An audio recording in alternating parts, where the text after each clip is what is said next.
A very good evening. You are watching Rajya Sabha Television. I'm Smriti Rastogi with News Tonight. Let's begin the bulletin with the top headlines.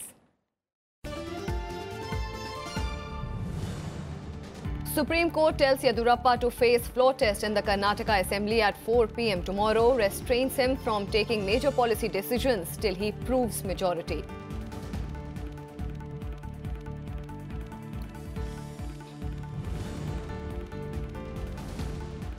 Governor calls special session of the Assembly at 11 a.m. appoints KG Boppaiah as the pro tem speaker to conduct floor test. Congress protest against the decision.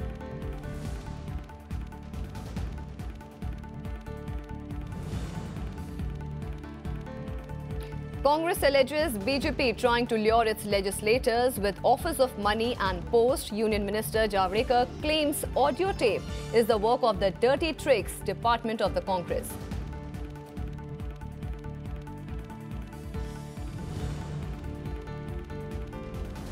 '15th Finance Commission calls North-South debate unfounded at a meeting called by the Vice President.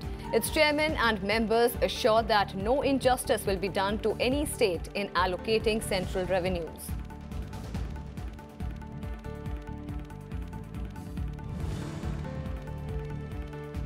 And Supreme Court approves Centre's draft scheme for distribution of Kaveri water among 4 southern states, rejects Karnataka and Kerala's suggestion on the scheme, dismisses Tamil Nadu's plea for contempt proceedings against Centre.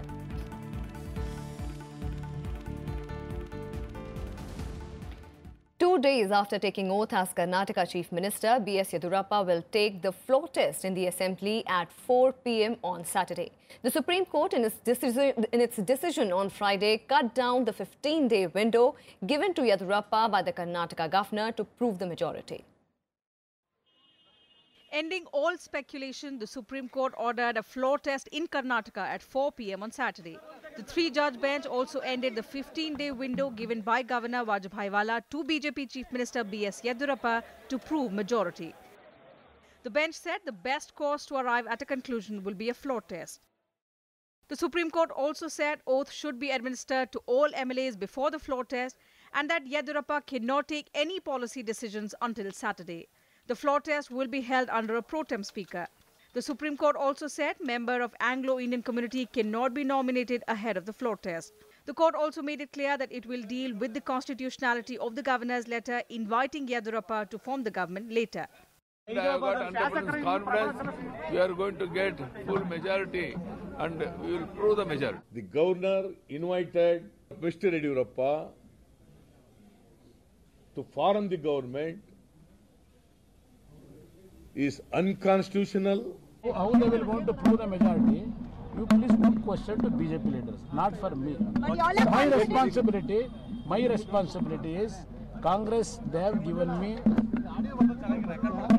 support with the blessing of Congress leaders, with the support of Congress leaders. My responsibility is defeat the Yediyurappa's no confidence motion. After the Supreme Court's order, Governor Vajpayee appointed senior BJP legislator and former Speaker KG Boppaiah as pro tem Speaker of the Assembly. Hitting out at the governor's decision, the Congress called Boppaiah an agent of the BJP, a charge rejected by the party. In a tweet, Union Minister Prakash Javadekar said Boppaiah's appointment was as per rules. With more experience, he becomes more eligible. But Congress, this is Congress hypocrisy. And therefore, we condemn both these attempts. BJP can't appoint a pro tem speaker on account of its own comfort. They have to adhere to the constitutional norms and established parliamentary practices over last 70 years. मैंने जैसा कहा कि अदालत जाने की option खुली है, हम ये मामला अवश्य अदालत के संज्ञान में लेकर आएंगे. With 104 MLAs in his kitty, Yediyurappa now faces the task of wooing 7 MLAs to bring up his tally to 111 to pass the majority mark. The effective strength of the 224-member assembly is 222, as polling was not conducted in 2 seats. The JDS chief ministerial candidate H.D. Kumaraswamy won from 2 places and has only 1 vote. Bureau Report, Rajya Sabha TV. Meanwhile, the BJP today dismissed Congress's allegations accusing the party of offering money to the Congress MLAs. Ahead of the floor test on Saturday, Karnataka Congress released an audio clip allegedly with the voice of mining baron Janardhan Reddy, in which he is allegedly heard offering money and minister portfolio to Congress MLA from Raichur Rural. The audio clip was released amidst allegations that BJP is trying to poach Congress and JDS MLAs. Responding to the allegations, Union Minister Prakash Javadekar called the clip a dirty trick by the Congress. झूठा प्रचार करने का तंत्र जोरों पर है। कल कर्नाटक विधानसभा में करारी हार होने वाली है और इसलिए झूठी सीढ़ियां निकालना ये कांग्रेस का डर्टी ट्रिक डिपार्टमेंट का काम होता है। And to understand everything that is transpiring from the ground, we have with us our correspondents Panchanan Mishra, who is joining us from Bengaluru, and Kriti Mishra, who is joining us from Congress office. Kriti, first of all, I'll come to you. Again, what we are getting to understand at the moment is that Congress has submitted its petition and it has again knocked the doors of the apex court on the issue of pro tem speaker.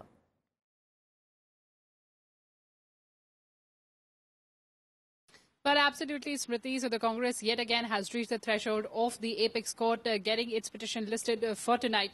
Remember, the Congress has been saying that it is the convention to appoint the MLA who's the senior most MLA as the pro tem speaker, and making a case for appointment of R.V. Deshpande, who, remember, is a Congress legislator. Now, the Congress is upping the ante against KG Boppaiah on two counts. One, that he's not the senior most MLA to be appointed as pro tem speaker and he bypasses seniority. And second, that his tenure as former Speaker of the Karnataka Assembly was mired by controversies. So the Congress also mentions 2014, the 16th Lok Sabha, wherein Kamal Nath, the senior most parliamentarian, was appointed as the pro tem Speaker. But remember, the BJP has clarified that this decision was in accordance with rules and procedures. The BJP also mentioned that in 2008, also KG Boppaiah was appointed as the pro tem Speaker, and then the Congress did not content. The BJP also lists out several instances wherein other junior MLAs were appointed as pro tem speakers. So certainly a war of words has ensued between the two sides. But we've been also speaking to constitutional experts, and remember, they've been saying that Article 188 of the Constitution clearly says that every member of the Legislative Assembly or Council, before taking the seat, would make or subscribe oath before the governor or any other person appointed by the governor. So clearly the prerogative of the governor. So it remains to be seen what would be the stance of the Supreme Court on this entire issue. Over to you, Smriti. Thank you so much, Kriti, for giving us all those details. Now I will bring Panchanan Mishra into the conversation. Panchanan, a very important day for tomorrow. All eyes will be set on the floor test which the Yediyurappa has to take at 4 p.m. So how are both the parties placed to face it? Yes, Smriti, you rightly mentioned a very important day and also a very important night, because it's less than for 24 hours there will be a trust vote tomorrow, and it's very crucial for BJP and also the opposition camp, Congress and JDS. BJP is now holding the meeting of its MLA in the BJP headquarters here in Bengaluru, and in other part adjoining Hyderabad. The Congress and JDS MLAs are there, and all the senior leaders and central leaders of Congress are there in Hyderabad with their MLAs. They are trying to keep them intact, and they are scheduled to fly tomorrow morning for the trust vote. As you know that at 11 a.m. the assembly proceeding will begin, and first the oath will be administered because pro tem speaker has been chosen, and there will be oath, and around 4 the process of trust vote will begin. And this is very crucial for BJP because Yediyurappa, the CM, regularly reiterating that they have a full confidence that they are going to win trust vote. But on the other hand, Congress is saying that BJP don't have the numbers. We are fully intact with our MLAs, so they are now looking hopeful. So this is the current scenario, and tomorrow will be the very crucial for the fate of Karnataka. Absolutely. Panchanan, with the advancement of this floor test, what is the mood there in the rival camp?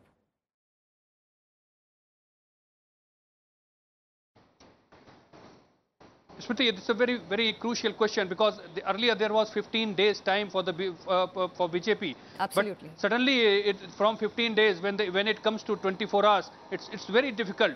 So BJP was earlier BJP was saying that they are not going to take 15 days. They are going to they can manage it in 10 days or 1 week. But suddenly Supreme Court has had reduced it up to for 24 hours. Then it's certainly looking very difficult for BJP. But as I mentioned, that BJP, especially the CM Yediyurappa, reiterating many times that they are going to win the trust vote. So we have to see that what will happen in the assembly, because this assembly is very crucial for tomorrow's day.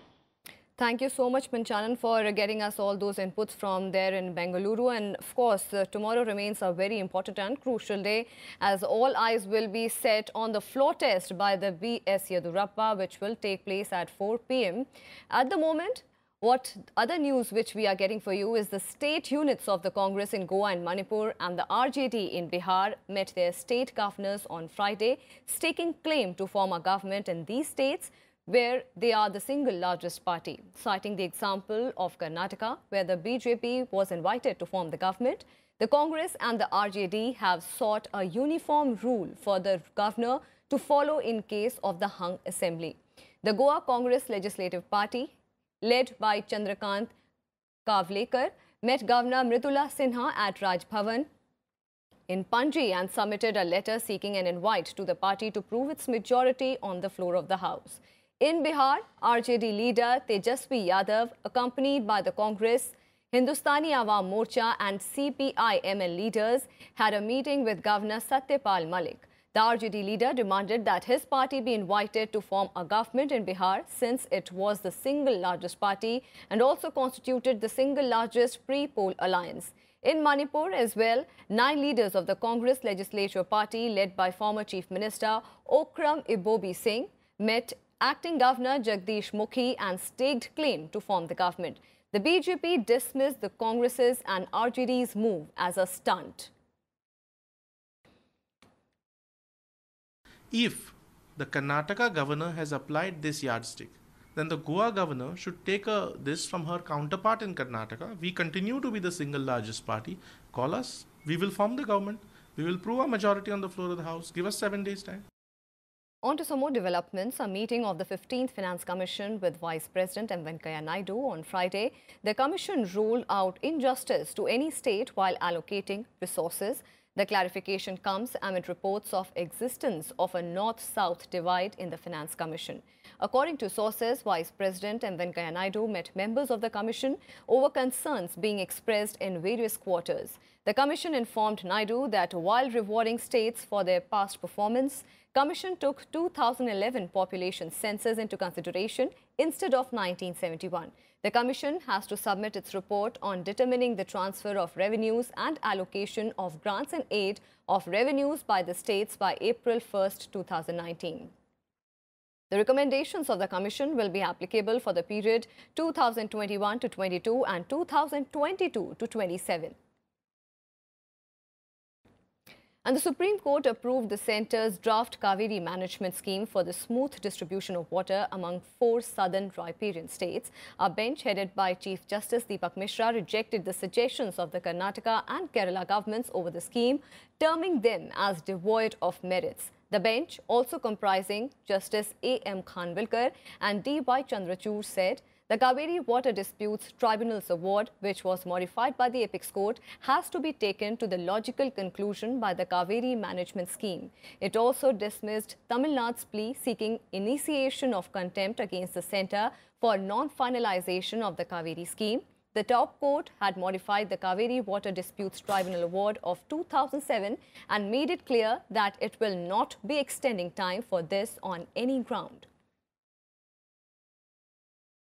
Karnataka आगे पहले करती नहीं थी, तो उसके लिए authority जो है उनका काम ही है कि इंश्योर करना है कि टाइमली पानी जून जुलाई अगस्त जो क्रूशियल मंथ है जो इरिगेशन के लिए जो फार्मर्स हैं हमारे जो तमिलनाडु के, उनको हमेशा दिक्कत आती थी, उसको जब सुलझाने के लिए अथॉरिटी बनी है, जिसमें हम उम्मीद करते हैं कि पूरा पानी फाइनल ऑर्डर हमको पानी मिलेगा. ये अथॉरिटी विल इंश्योर करेगा कि सारा पानी हमको जो आदेश में है वो सब पानी मिले टाइम पे. And now the news from Jammu and Kashmir. A BSF Jawan and 4 civilians were killed in Pakistani firing along the international border in Jammu. 12 others were injured as the Pakistani troops resorted to heavy mortar shelling in Arnia, Arispura and Ramgarh sectors in Jammu in wee hours on Friday. The slain Jawan was identified as 28-year-old Constable Sitaram Upadhyay of 192 Battalion. An assistant sub-inspector of the BSF also suffered a splinter injury. Pakistani troops targeted the border outpost and villages along the international border for the 4th day in a row, triggering fear and panic among the border residents. BSF officials said that the BSF troops gave befitting reply to the firing by Pakistani Rangers.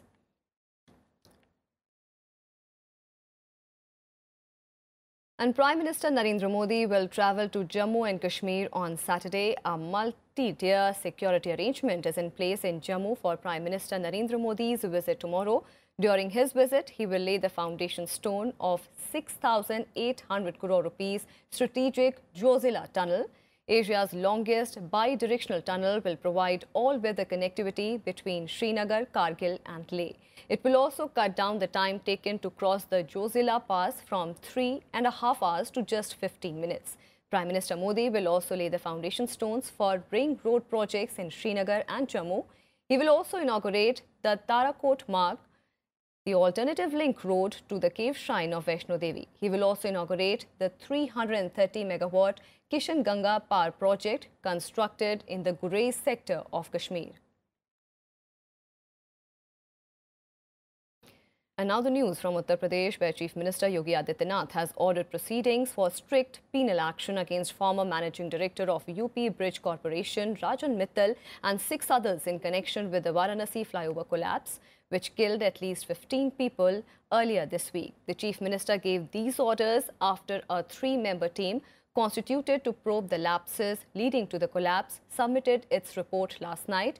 Besides Mittal, action has been ordered against Chief Project Manager H.C. Tiwari, Project Manager K.R. Sudan, Assistant Engineer Rajesh Singh, Engineer Lalchand, former Project Manager and Additional Project Manager Rajesh Pal. Adding 4 of them have already been placed under suspension. The state government had yesterday shunted out Mittal from the post of Managing Director, UP State Bridge Corporation. And in a major bureaucratic reshuffle, the centre on Friday appointed senior IAS officer Amit Khare as the secretary in the Information and Broadcasting Ministry. He is currently serving in his cadre state, Jharkhand. The 1985 batch IAS officer will take over from N.K. Sinha, who superannuates on 31st of May. Another senior IAS officer, Anup Wadhwan, has been appointed Commerce Secretary.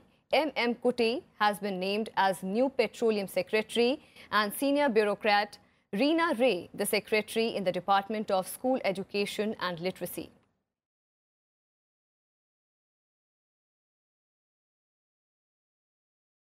Vice President M. Venkaiah Naidu has emphasized on the need for more doctors and paramedical professionals in the country, expressing concerns over the lack of healthcare facilities in rural areas. He urged the private sector to supplement the government's efforts in bridging the urban-rural divide and to make healthcare affordable. Vice President M. Venkaiah Naidu has expressed concern over the lack of adequate medical facilities in rural areas. Addressing the convocation ceremony of Lady Hardinge Medical College in New Delhi, he urged medical practitioners to adopt a philanthropic approach to make healthcare affordable. He also suggested that it should be made mandatory for MBBS graduates to serve in rural areas before their first promotion. Your job does not end by merely imparting medical knowledge and skills, but entails a more onerous responsibility of molding the young minds into conscious citizens with uncompromising integrity, high moral and ethical standards. This is all the more important in the present times when the image of the medical profession has been dented by the perception that it has become highly commercialized. The Vice President also called upon public health experts, healthcare professionals, local bodies and communities to join hands in promoting hygiene and sanitation to build a Swachh Bharat. It is time for all public health experts, healthcare professionals local bodies and communities to join hands in promoting hygiene and sanitation in a big way to build a Swachh Bharat, a prerequisite for establishing a Swastha Bharat. The Vice President wanted faculty members to not merely impart medical knowledge to students, but also mold them into conscious citizens. The convocation ceremony was attended by Minister of State for Health Ashwini Kumar Chaubey and Anupriya Patel. With inputs from Muhammad Fateh Tipu, Bureau Report, Rajya Sabha TV. And now the weather news. The Indian Meteorological Department has predicted early onset of southwest monsoon. The IMD has said that the southwest monsoon is most likely to hit Kerala on May 29th, 3 days ahead of its normal date of onset on India's mainland. As per the IMD, the monsoon is likely to hit Odisha in the second week of June. As the present weather conditions are favourable to drag the monsoon current, the Met Department has also predicted a normal monsoon this year for the third year in a row.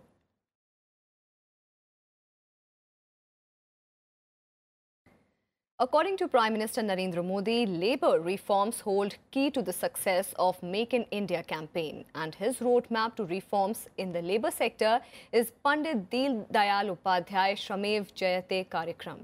It was launched in October 2014 with the objective to create conducive environment for industrial development, doing business with ease, but most importantly to impart skill training to the workers in informal sector.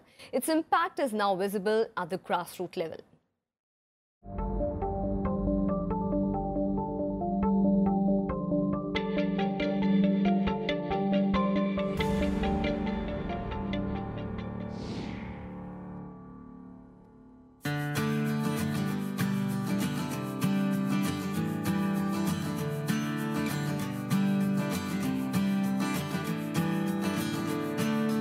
Shama was born and brought up in city of Nawabs, Lucknow, a city known for its gentle pace and easy living.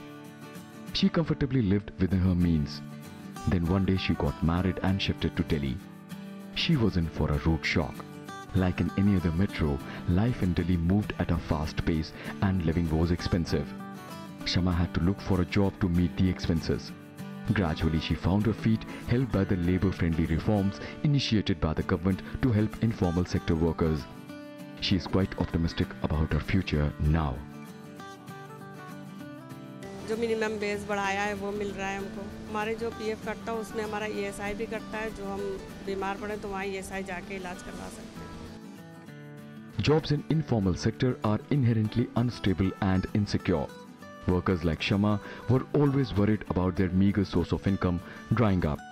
They were also vulnerable to exploitation by the companies and contractors. But the ground situation is gradually changing now. श्रम सुधार में यदि हम बाल मजदूरी को लें या महिला श्रेणी में अगर हम बात करें तो ऐसा नहीं कि नियम तो पहले भी थे, कानून भी थे, लेकिन उसका पालन मुझे लगता है जो वास्तव में होना शुरू हुआ है वो 2014 में मोदी सरकार आने के बाद ही हुआ है. It is said that workers make the nation. In India, they are categorized as domestic work without a regular contract, casual day labor without a fixed employer, unregistered or undeclared work for formal or informal firms, temporary and part-time work for formal firms. They are involved in 106 activities, primarily in agriculture, industry, services, small workshops, at home and rivers. But their hard work went unrecognized due to weak laws in the past. In 2014's situation changed as NDA regime sincerely strived to give these workers a stable future and secure jobs. Universal social security code एक आ रहा है जिसमें कूड़ा बीनने से लेकर के मुकेश अंबानी तक मीन्स देश का कोई भी व्यक्ति जो सोशल सिक्योरिटी है, चिकित्सा, पेंशन, इससे वंचित नहीं रहेगा. मैं पिछले 35 साल से मजदूर आंदोलन में काम करता हूँ. मेरा ऐसा मानना है कि ये कोड देश का डिस्कोर्स बदल देगा मजदूर आंदोलन का और पूरे मजदूर जगत का. The informal sector is driven by stories of exploitation. The workers normally live in difficult conditions devoid of social security cover. Now the new laws seek to save them from the suffering. It includes fixing minimum wages, increasing duration of maternity leave, extending CGHS cover, fixing minimum days of work, ban on child labor, transfer of salaries direct through bank account. वर्तमान सरकार ने जिस तरह के कदम उठाए हैं, उन स्कीमों में बच्चा छोटे से लेकर के और बड़े तक के सबके लिए सुविधाएं हैं, स्कीमें हैं जिनका वो फायदा उठा सकते हैं। जो कंस्ट्रक्शन में काम कर रहा है उसे पता नहीं होता था कि मेरे क्या है, मुझको क्या मिलना चाहिए। आज सरकार के अवेयरनेस के कारण ये सबको नीचे तक कदम जा रहा है। श्रम एव जयते, हम सत्यमेव जयते से परिचित हैं। जितनी ताकत सत्यमेव जयते की है, उतनी ही ताकत राष्ट्र के विकास के लिए श्रम एव जयते की है। Shravmev Jayate is harbinger of good times for the informal sector. Add to it the portable EPFO account and the picture of hope is complete for the workers and their family. Currently there are approximately 50 crore workers in both informal and formal sector, out of which informal sector workers account for almost 93%. Not very long ago, welfare schemes like Provident Fund, health insurance were far-fetched dream for them. But now, slowly and surely, these schemes are reaching them. Pipin Chauhan, Rajya Sabha TV.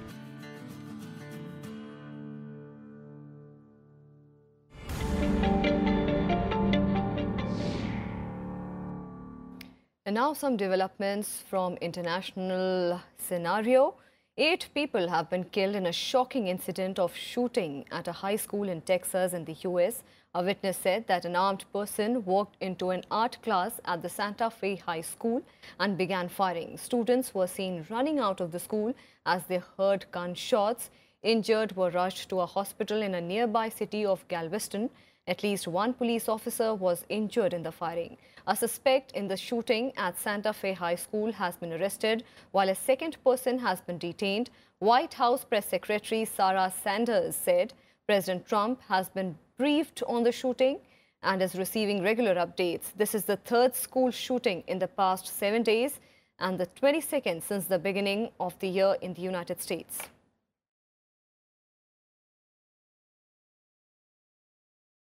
And Cambridge Analytica, the data firm involved in Facebook data sharing scandal, filed a bankruptcy in the US. The bankruptcy proceedings are part of the process of closing down the company and its UK parent SCL Elections that started in early May. The company blamed media coverage for driving away customers and forcing its closure. In court papers filed with a New York court, Cambridge Analytica said it had assets of up to $500,000 and debts ranging from $1 to $10 million. While the regulator said despite the firm's shutting down and laying off staff, they will still pursue a probe into how the firm used Facebook data. And that's all we have for you in this edition of News Tonight. Keep watching Rajya Sabha Television.